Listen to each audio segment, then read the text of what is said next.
Listo. Alright, so the police is getting the race car started.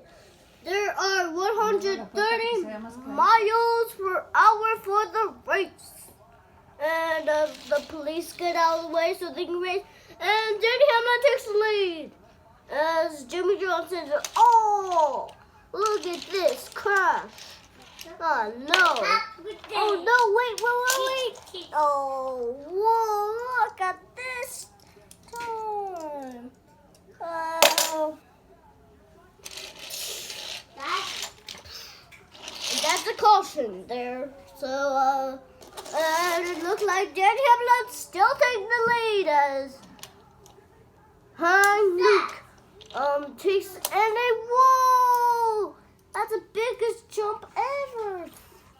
But Denny Hamlin can do a cool thing. Whoa! Did you see that, folks? As Denny Hamlin takes the lead and it looks like Jimmy Johnson, the number 10, pushed the Camaros out of the way. Oh, and it goes into the foot crash. And as we look, Denny Hamlin's taking the lead. As Jimmy Johnson, he crashed.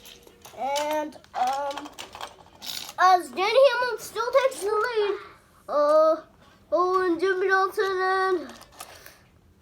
Johnson doesn't want him to take the lead.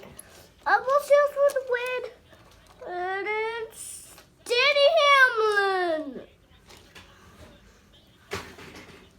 Yay!